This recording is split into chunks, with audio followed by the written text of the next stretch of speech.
Nweke is an Africa Affairs analyst. He joins me now live from Brussels. Colin, good to have you on the show. So you can't deny that Sonko is a charismatic leader. I mean, he's widely supported by the country's youth. I want to see if you agree with what his lawyer said. This move is essentially to prevent him from running in the elections.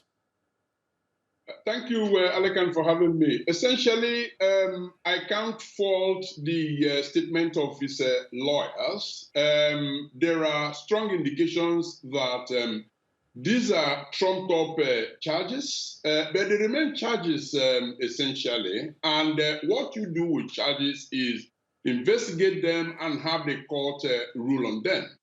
The problem we have here is that we're dealing with a court that cannot, in any standard at all, be seen to be independent.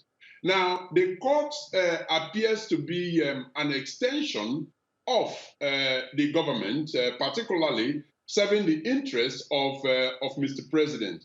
Now, they did do something in terms of saying, okay, the case of rape against, Sonko could not be proven. However, he was still caught on the other issues. Now, I think it should be made clear that anybody seeking political office has got to be investigated when there are charges made against the person. I think the issue being faced here is that the investigating body cannot be trusted. And so everyone is left certainly with the feeling that these are all trumped-up charges to keep the gentleman from contesting the presidential election come 2024.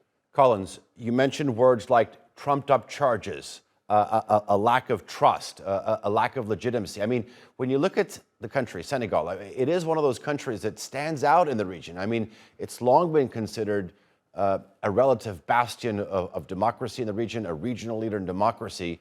How much is this move going to taint that image? President Macky Sall will go down in history as the president of Senegal that made the country lose its, enviable status of being one of the most stable countries in Africa. And one of the, I would say, most steady ways that he did it was the move for him to go for a third term, or lack of it. Now, eventually he has come out to say, no, he isn't running for a third term. But for a very long time, he refused to rule out that option.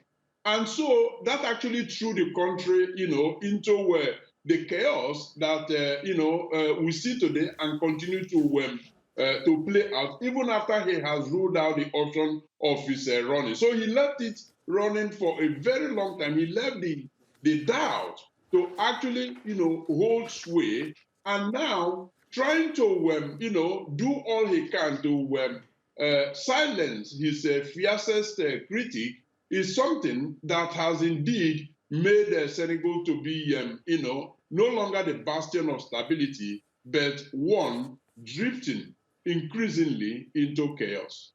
Okay. Collins Nweke, African Affairs analyst, joining us now from Brussels. Thank you very much. Do appreciate talking to you, sir. Thank you for having me.